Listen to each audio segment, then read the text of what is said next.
আমরা আসলে ঈদ করছি না, আমাদের ঈদ নেই। আইসিইউতে জীবন মৃত্যুর সন্ধিক্ষণে লড়ছেন অনেক মাহমুদ। হঠাৎ ব্রেইন স্ট্রোকে আক্রান্ত হয়ে তিনি এখন হাসপাতালের নিবিড় পরিচর্যা কেন্দ্রে চিকিৎসাধীন। চিকিৎসকরা জানাচ্ছেন তার অবস্থা এখনও সংকটাপন্ন।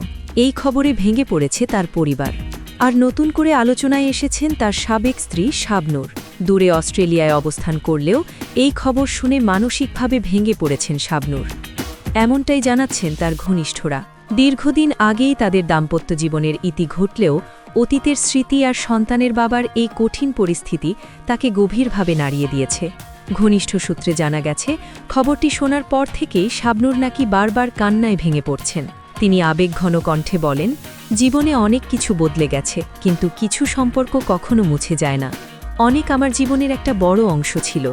আজ তার এমন অবস্থা শুনে নিজেকে খুব অসহায় লাগছে।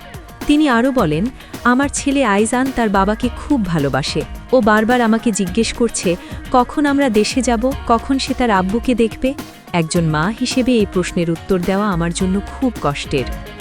শাবনূরের কথায় আরও ফুটে ওঠে মানবিকতা। সম্পর্ক শেষ মানেই সব শেষ না। একজন মানুষ বিপদে ভাগলে তার জন্য দোয়া করা, পাশে দাঁড়ানো, এটাই তো মানবিকতা। আমি আল্লাহর কাছে শুধু একটাই দোয়া করছি, তিনি যেন অনেককে দ্রুত সুস্থ করে দেন। এদিকে তাদের একমাত্র ছেলে আইজানও বাবার জন্য অস্থির হয়ে উঠেছে। বাবার অসুস্থতার খবর শুনে সে বারবার জানতে চাইছে কখন সে বাবার কাছে যেতে পারবে। তারই আবেগঘন প্রতিক্রিয়া আরও বেশি কষ্ট দিচ্ছে শাবনূরকে।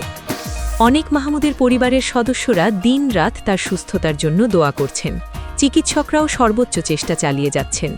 এখন সবার একটাই প্রত্যাশা, এই কঠিন লড়াইয়ে জয়ী হয়ে আবারও সুস্থ হয়ে ফিরবেন অনেক মাহমুদ।